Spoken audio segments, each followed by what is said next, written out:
So, so this is the result. We got the three names pop up in an alert box.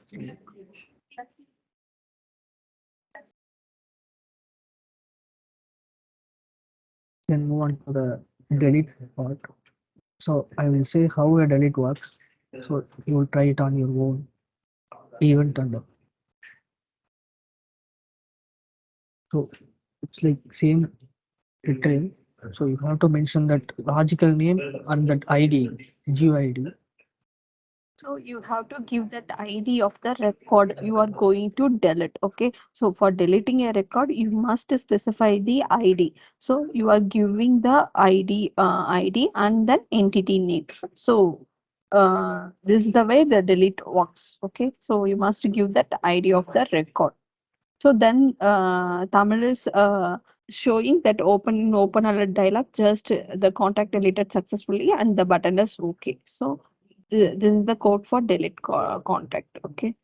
So do hands on, and if you have any doubts, please ping us. Okay, for delete contact, for So deleting the record. one thing to note, you have to mention that logical name, not the plural name. So be conscious on that. So Yes. if you use the plural name, it shows an ID error. So be conscious on that. So Okay, I will. So that's about. Okay, go ahead. Sorry, Selvi, just one small query. Like here, can we delete if we want to delete two records? Like that means can we how can we pass that GUID here? Selvi, can we do by semicolon or again and entering another query like that? Can we do it like that? If we want like two or three records to be deleted. basically that's possible, but you have to mention that ID once. So you use that delete inside the retrieve multiple. Uh-huh. Okay. You're Okay. getting right. So Yeah. get that ID Mm-hmm. and pass it in that pass it in here. So Okay. it will delete multiple records. Okay. By the way, you Means can achieve it. means here in the XML only we have to give your saying Tamil. Not in that, Not Kirti, that within the inside the retrieve multiple records, you have to give that xrm.webapi.delete record. Okay. So Okay. these are the records I am going to delete. Uh-huh. Okay. Okay. So Tamil will explain. so I will show you quickly. So Uh, take the delete part. So and I will move it here. So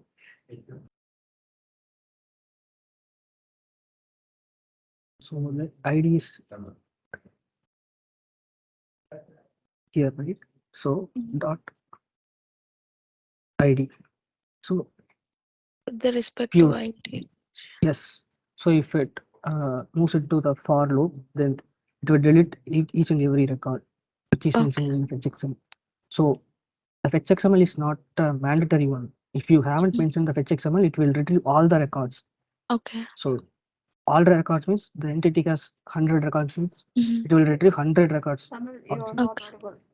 So by this way you can achieve the delete multiple records. So if I haven't mentioned any fetch XML means it will retrieve all the contact records. Okay.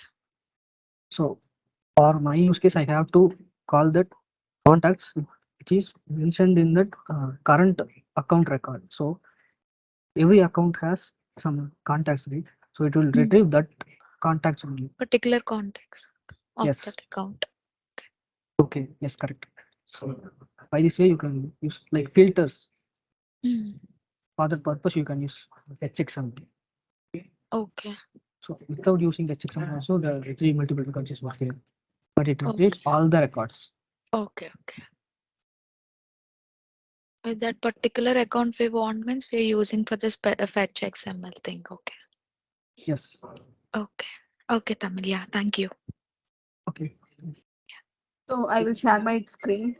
So up to now we go gone through the form context concept. Okay, so I will touch with the grid context and view selector also, just to go through it.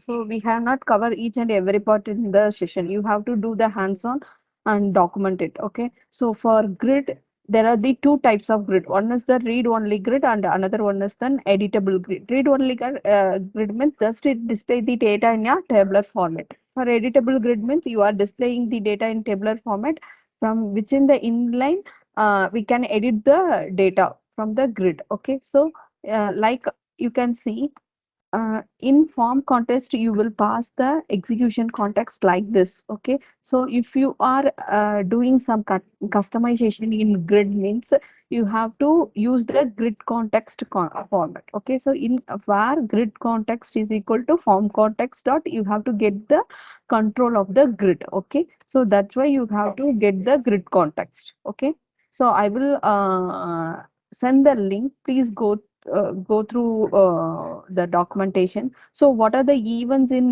grid means? Onload, on change, on record select, on save. These are the events in the grid. So in form context, we can see that onload, on state, on change, on save, and uh, tab related event, and like that. So in grid context, you can see that this type of events here. Okay, so these are the APIs in the side menu area. You can see all the APIs related to grid. Okay, so just to go through this. Okay, for grid context, and in view selector also you can also do some customization in the view selector also. So just to go on this and do some hands-on. Okay, so for getting the current view, for uh, return the boolean value to indicate the whether the view selector is visible or not, like that you can use that this API also for views. Okay, so these are the another two concepts, just to go through this and do some hands-on on this, and we will Tamal and Sindhu will review on Friday or next week for grid context and view selector. Okay, these are the grid context and field selector portion. So tomorrow, Sindhu will take the session about ribbon workbench. For that concept, you have to download that ribbon workbench zip file from this link. I will send you the link for that ribbon workbench. So once you download the ribbon workbench from this link means, then you have to import the solution in your environment. Okay, just import the just click import and choose the file, that is the ribbon workbench, which is downloaded from that link. So after that, after you imported the solution, you have seen that ribbon workbench solution here. So what is the purpose of ribbon workbench means, you have to do some customization in that button level means, you have to go for that ribbon workbench. Okay, so just download the zip file and import it in your environment.